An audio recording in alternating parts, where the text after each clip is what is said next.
हाँ, स्वपरागण और परपरागण। देखो यहां पर देखो, जो ये था, ये दोनों लक्षण क्या थे? अलग अलग थे। ठीक है, शुद्ध थे, प्योर फॉर्म में थे, तो क्रॉस पॉलिनेशन हुआ, परपरागण हुआ, तो जो हमको हाइब्रिड मिला, ठीक है, तो उसी से हमने उसको कराया, किसी अन्य को नहीं लिया। यहां दोनों लक्षण क्या थे? अलग अलग थे। लेकिन ये जो हमको F1 पीढ़ी में मिला, इसी R1, देखो R1 small r capital Y और स्मॉल y, सेल्फ पॉलिनेशन का मतलब कि R small r capital Y और स्मॉल y। अब इनके बीच जो कराते हैं यही होगा स्वपरागण। स्वपरागण में मतलब जो आया सेम उसी से ही उसको कराना है, सेल्फ पॉलिनेशन बोलते हैं। अच्छा, हम लोग एसिड बेस साल्ट पढ़ रहे थे।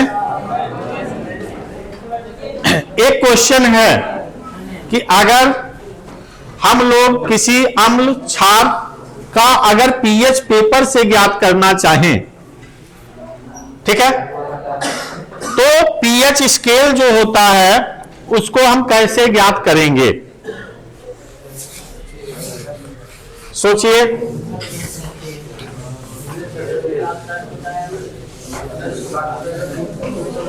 पहले थोड़ा सा लिख लो, क्योंकि हो सकता है कि एग्जाम में एक नंबर में पूछ ले। ये छोड़ देते हैं।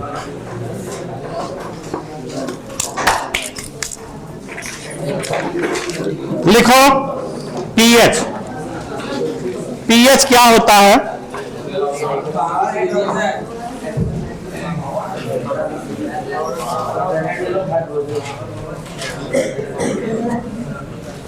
पीएच क्या होता है? लिख लो एक लाइन में। किसी विलयन में उपस्थित, लिखो लिखो लिखो, किसी विलयन में उपस्थित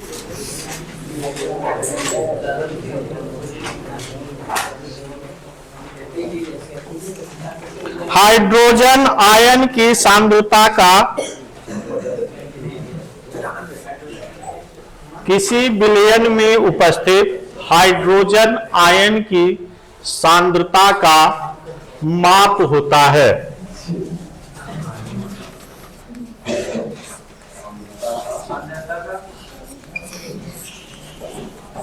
में उपस्थित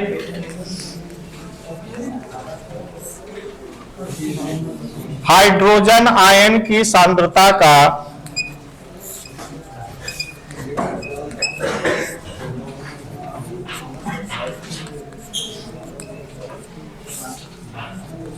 का माप होता है।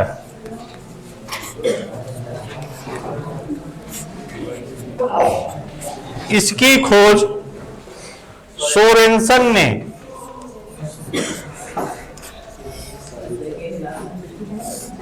इसकी खोज सोरेनसन ने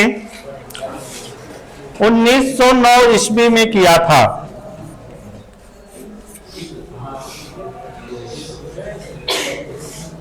पी का मतलब होता है प्रोटेन,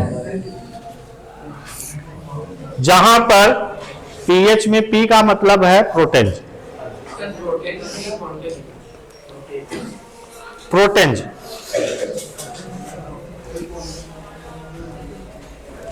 या इसी पीएच में आप इस तरह से लिखा हुआ पाएंगे -log-10 H+ आयन। यही कह रहे थे ना, इससे भी परिभाषा लिख सकते हैं।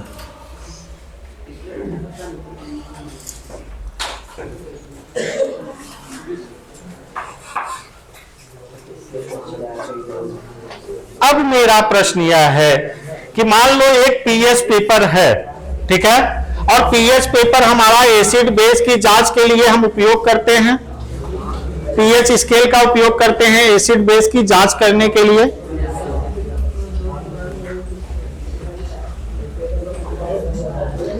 आपको पता है पीएच क्या होता है? 0 से 14 के बीच में होता है, सॉरी जिसमें हम अगर इस तरह से एक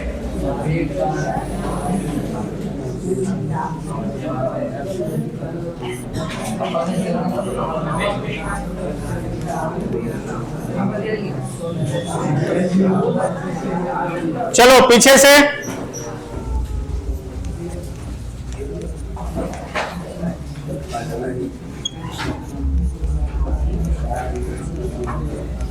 ये 14 हो गया, ठीक है। ये यहां से यहां तक जो होता है 1 से 7 तक जो होता है एसिडिक नेचर होता है, 7 से पॉइंट तक कम, 6 पॉइंट जो है 9 तक। जैसे ही 7 आएगा ये उदासीन होता है, न्यूट्रल होता है। और 7 से लेकर के 14 तक ये क्या होता है, बेसिक होता है। यहां तक तो सबको पता है। अब पीएच पेपर आपको लैब में मिल गया और पीएच पेपर में कुछ लिखा नहीं रहता है, वो कलर दिया रहता है और आपसे विलयन 2-3 रख दिया गया और पूछा गया कि जो दिए गए विलयन में जो तत्व है वो एसिडिक है या बेसिक है और उसका पीएच कितना हो सकता है। तो फिर आपको इस स्केल को जानना जरूरी है कलर के हिसाब से, ठीक है। पीएच पेपर जो मिलेगा वो कलर्ड रहता है, ठीक है।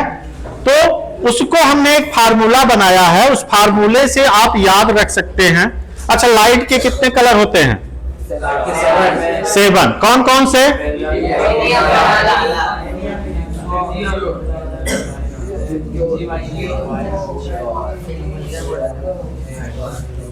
यही होता है। अब देखो, इससे ही हम इसको बना दिए पीएच पेपर को। कैसे? 7 होता है ग्रीन कलर का, अगर ग्रीन आ रहा है पीएच का तो ये ग्रीन कलर आ गया, तो ये क्या हो गया, पीएच 7 होगा, न्यूट्रल विलयन हो गया, ठीक है। अगर बहुत ज्यादा वायलेट आ गया तो पीएच पेपर क्या होगा, वो आपका 13 से 14 पीएच हो जाएगा, ठीक है। वायलेट, इंडिगो, ब्लू, ब्लू आएगा क्या, ग्रीन से धीरे धीरे ब्लू होता हुआ जाएगा, ठीक है। अगर 5-6 आता है तो येलो कलर होगा और 3-4 आता है तो ऑरेंज होगा और 1-2 आता है तो रेड होगा। तो रेड अगर आ रहा है, बहुत डार्क रेड आ रहा है, तो इसका मतलब पीएच क्या होगा, 1 या 1 से 2 के आसपास होगा। जैसे एग्जाम्पल पूछा है गैस्ट्रिक जूस, जठर रस जिसको कहते हैं, ठीक है, आमाशय में होता है, तो उसका पीएच मान कितना होता है? 9, 1.2 होता है। क्या होता है? यहां पर इसका 1.2 होता है, किसका? जठर रस का, गैस्ट्रिक जूस का। यही पूछा जाता है कि इसका पीएच मान क्या होगा, तो गैस्ट्रिक जूस का पीएच मान 1.2 है, तो कलर कैसा आएगा? लाल आ जाएगा। दूसरा citric acid, citric acid, citric acid का जो होता है वह होता है 2.2, ठीक है। 2.2 आएगा तो कहां पर आएगा? ऑरेंज कलर देगा। ये सब एग्जाम्पल्स आपके आए हुए हैं। तीसरा यहां पर ब्लड, ब्लड का क्या होता है? 7.4। कितना होता है?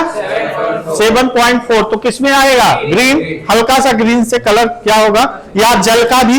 और अब आता है एक milk of magnesia, milk of magnesia, milk of magnesia MgOH का ट्वाइस। यही मिल्क ऑफ मैग्नीशिया है जो क्या करता है, अम्लीयता को समाप्त करने के लिए हम इनो के रूप में जो उपयोग करते हैं उदासीन बनाने के लिए, वो प्रयोग होता है मिल्क ऑफ मैग्नीशिया। इसका पीएच मान होता है 10। कितना होता है? 10। और एक है आपका caustic soda, caustic soda, caustic soda का फार्मूला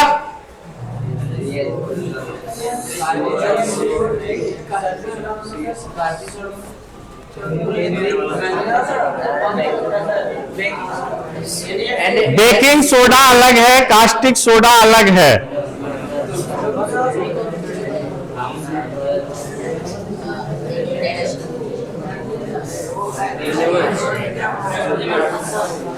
इसका होता है 14,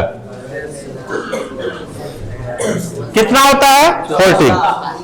तो आपसे ये एग्जांपल्स कई बार पूछे गए हैं, तो इसका कलर क्या आएगा, एकदम वायलेट कलर आएगा। ये 4-5 एग्जांपल्स आपके एग्जाम में कई बार रिपीट हुए हैं। 1 नंबर में, 2 नंबर में पूछा गया है कि नीचे दिए गए मिलान कीजिए, कि दे दिया किसका पीएच मान किसके आसपास होगा, कौन एसिडिक है, प्रबल है, कौन दुर्बल है।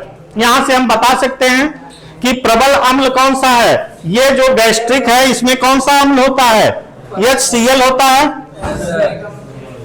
ये Cl ही अमाशय में होता है ना। तो ये Cl क्या है, 1.2 है, स्ट्रॉन्ग एसिड है। गैस आपका सिट्रिक एसिड है 2.2 है, तो यह भी स्ट्रॉन्ग ही एसिड के अंतर्गत आएगा। ब्लड है तो न्यूट्रल के आसपास आएगा, बेसिक नेचर है लेकिन न्यूट्रल के 7.4 के आसपास। अब हम कहें स्ट्रॉन्ग बेस कौन सा है, NaOH है। स्ट्रॉन्ग बेस क्या आ गया, NaOH, ठीक है। अगर इसी तरह से मिल्क ऑफ मैग्नीशिया क्या है, 10 है, न तो बहुत ज्यादा स्ट्रांग है और न बहुत ज्यादा क्या है, वीक है। तो हम लोग जो इनो पीते हैं, जब हमारे आमाशय में एसिडिटी हो जाती है, अम्लता बढ़ जाती है, तो हम इनो को जब लेते हैं तो इनो क्या करता है, क्षार है, 10 है तो क्षार है ना, बेस है, बेस को जब लेंगे तो एसिड बेस मिलकर के क्या करेगा, उदासीन कर देता है। और इसलिए हमारा क्या होता है, जो भी पेट में पेन हो रहा था या इरिटेशन हो रहा था, वो क्या होता है, समाप्त हो जाता है। हाँ बोलो बोलो, क्या हो गया इसको, बोला क्या हुआ इसको, तबीयत खराब है, जाओ बाहर दवा ले लो।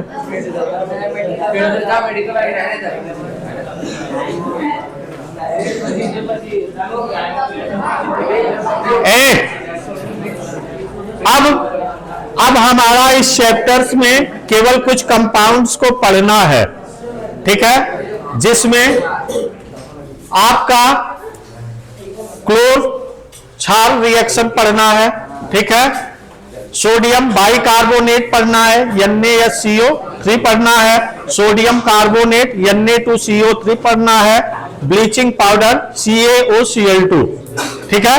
ये कुछ कंपाउंड्स को हमको पढ़ना है इस चैप्टर्स में, और उम्मीद ये करेंगे कि इस एग्जाम जो 21 तारीख को एग्जाम होगा उसमें आप लोग अच्छा करें, ठीक है। और क्वेश्चंस पेपर्स जो भी आपको मिला है सॉल्व करा दिया गया है, एक बार पुनः आप उसको रिवीजन कर लेंगे। और कुछ बच्चों ने अच्छा नंबर लाया है, 20+ काफी बच्चे लाए हैं, और कुछ बच्चे स्कोर कम किए हैं। तो पहले अभी आज के टेस्ट में सारे जब सब्जेक्ट का आ जाएगा तो फिर देखा जाएगा कि बच्चे ऐसे कितने हैं जो बहुत लो स्कोर किए, क्या कारण रहा और क्यों ऐसा हुआ जिसकी वजह से उनका स्कोर कम हो गया, ठीक है। और जो अच्छा लाए हैं तो कैसे वो थोड़ा बहुत आगे उनके लिए रहेगा। क्वेश्चन देखो, क्वेश्चन जरूरी नहीं कि टॉपिक टू टॉपिक हो। इसमें जो टेस्ट पेपर बना था, क्वेश्चन को हमने क्या कहा था कि घुमा देता है। जानते आप सब हैं, लेकिन उसने क्या किया, थोड़ा सा क्वेश्चन को पूछा कौन नहीं है, और आपने ऑप्शन देखा कौन है, तुरंत आपने मार दिया। 70% बच्चों का 9 और 10 क्वेश्चन नंबर गलत हुआ, इसी वजह से कौन नहीं है पूछा था, कौन है में ऑप्शन टिक कर दिए, ठीक है। और प्रश्न आप लोग लिख रहे थे, एक कमी और थी क्वेश्चन जांच के दौरान। जैसे क्वेश्चन 1 है, आपने क्वेश्चन 1 का आंसर केवल लिख दिया A, ठीक है, B, C और D, ठीक है। कोई A ऐसा लिखा है कि वो समझ ही नहीं आ रहा A है कि D है। तो क्वेश्चन का आंसर जब भी आप लिखें, ABCD ना लिखें। जैसे A ऑप्शन सही है तो ए में क्या है, मिल्क ऑफ मैग्नीशिया है, तो इस तरह से मिल्क ऑफ मैग्नीशिया भी लिखे, मैग्नीशियम लिख दे। नहीं, कारण एग्जाम में, और एग्जाम में क्या होगा, अभी तो मान लो यहां पर ठीक है हमने ABCD देख लिया, एग्जाम में क्या होता है कि जैसे क्वेश्चन नंबर ए सही है तो ए में क्या ऑप्शन दिया था उस ऑप्शन को हमको लिखना होगा। ठीक है, ABCD आपने सी ऐसे बनाया, ठीक है, संजोग से ऐसे मिल गया, तो अब वो ए समझेगा या सी समझेगा? बहुत से बच्चों की कॉपी मैं दिखा सकता हूं, उन्होंने ए लिखा है, बी लिखा, अब बी को इस तरह से लिखा है, अब हम इसको यहां तक न ले जा करके इस तरह से हो गया, अब इसको हम बी समझे कि क्या समझे? सेंस। अच्छा, यहां हम आपका हो सकता है सही भी कर दें, लेकिन एग्जामिनर पर डिपेंड करता है क्वेश्चन, क्योंकि 52 क्वेश्चंस होते हैं एक पेपर में, 52 क्वेश्चंस होते हैं, और 52 क्वेश्चंस आपको चेक करने हैं, पर डे 50 कॉपी चेक करना है। अब 52 क्वेश्चन है तो पेज 72 पेज की कॉपी होती है, इतनी मोटी आपको दिया जाएगा सैंपल पेपर कि इस तरह से क्वेश्चन आता है, इतना स्पेस होता है, इतने में ही आपको लिखना है, वो स्पेस भी दिया रहेगा, तो आप वहां गलत न करें। ठीक है, तो आप जरूर भी जैसे ऑप्शन में आपने लिखा तो उसका ए सही है, ए और क्या दिया गया था वो भी जरूर लिख दें। ठीक है, और दूसरा क्वेश्चन अथवा क्वेश्चन अगर आपको है किसी प्रश्न में, मान लो क्वेश्चन नंबर 9 है, ठीक है, एक क्वेश्चन दिया था और करके दूसरा भी दिया है, तो आपको जो ज्यादा अच्छे से आ रहा है उसको आप लिखें। ठीक है, दोनों का आंसर न दें। अब आपका क्या होगा, जो वेरी शॉर्ट आंसर होता है 8 रहता है, 8 में 6 आपको करना है। पीछे खड़े हो जाओ, दोनों लोग खड़े हो जाइए।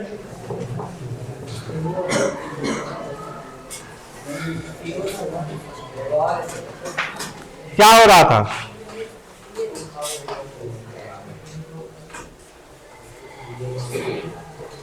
जो नोट कराया गया अभी नोट किए हैं, दिखाओ।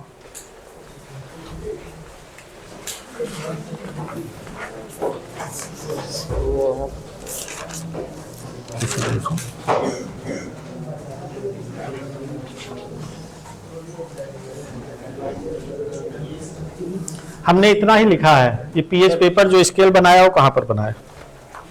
पेन खत्म हो गया। पेन खत्म हो गया तो बात करोगे? बात नहीं कर रहे थे, बोल रहा था तो हम कहीं चुप। तुम बनाए हो, दिखाओ कहां बनाए हो। अभी जो बताए ये अभी का बना हुआ है, हमने तो ये लिखाया ही नहीं।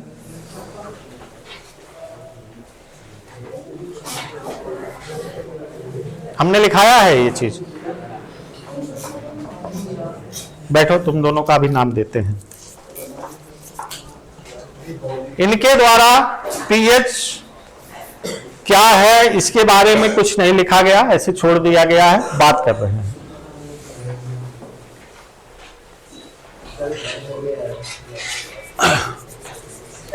तो जैसे आपका वेरी शॉर्ट आंसर है, 8 क्वेश्चन रहेगा, 8 में 6 ही करना है आपको, 8 नहीं अटेम्प्ट करने हैं। शॉर्ट आंसर में भी 8 क्वेश्चन रहेगा, 8 में 6 ही क्वेश्चन का उत्तर आपको देना है, 2 आपको छोड़ देना है। तो पहले लगे आपको कि हमको कौन सा क्वेश्चन अच्छे से आ रहा है, हम उसका आंसर देंगे। फिर क्या है, लॉन्ग क्वेश्चन 6 होंगे, 6 में आपको 4 ही करना है, 2 छोड़ देना है। तो फिर क्या होगा कि क्या होता है कि लॉन्ग क्वेश्चन हमने लिखना शुरू किया, 3-4 लाइन, क्योंकि शुरू से हमने लिखना शुरू किया, पहले का आंसर दिया, दूसरे का दिया, तीसरे का दिया, चौथे का, 5वां और 6ठा, सबका आंसर हमने दे दिया। अब दिक्कत क्या होता है, एग्जामिनर चेक करते हुए जा रहा है, नंबर चढ़ाते हुए, बाहर भी चढ़ा रहा है, अंदर भी।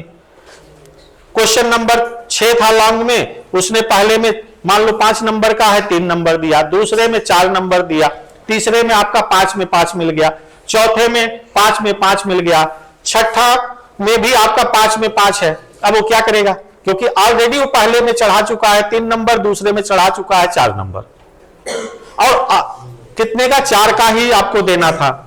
अब वो मूड के ऊपर है, मान लो टीचर अच्छे हैं, सोच रहे हैं, तो क्या करेंगे कि उसमें यह है कि आपको नंबर जो ज्यादा है उसको चढ़ाना है, ठीक है। लेकिन गलती आपकी है कि आपने 6 अटेम्प्ट कर दिए।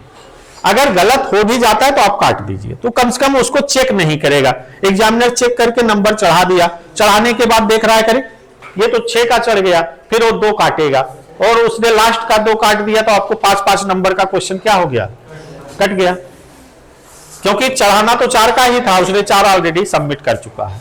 तो ऐसे क्वेश्चंस को ध्यान में रखो कि हमको अगर मान लो कम आ रहा तो वहां पर आप उसको कट कर दो।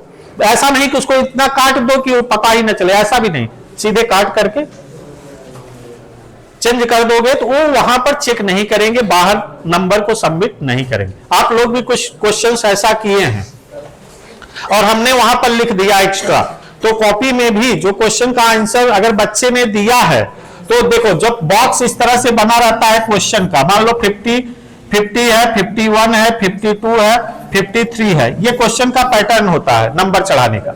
अब यहां पर आपने अटेम्प्ट किया 3, 4 और ये 5, ठीक है, तो 4 का ही तो देना था, और आप यहां पर जो है 49 और यहां पर 48 अगर क्वेश्चंस है तो आपने इसको अटेम्प्ट नहीं किया है तो क्रॉस करना होता है, हम लोग उसको बाहर क्रॉस कर देते हैं। और अगर आपने गलत उत्तर दिया है तो फिर भी हमको 0 जो भी नंबर आपका रहेगा बैठाना होता है, ठीक है।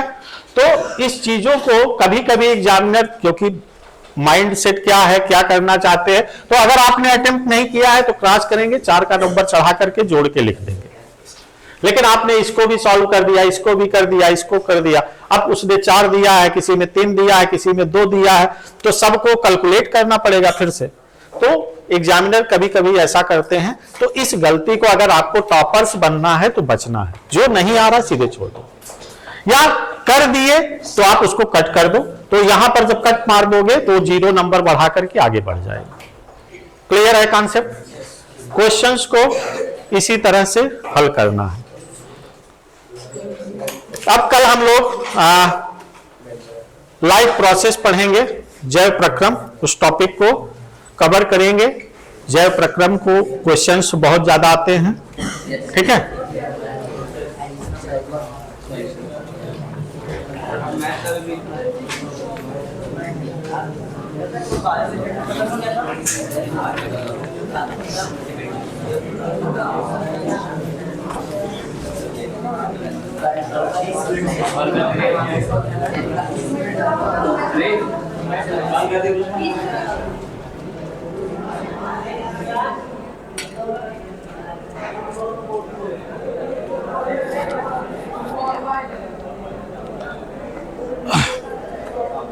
कितने बजे तक क्लास था ये? कितने बजे तक क्लास था? 1 बजे तक।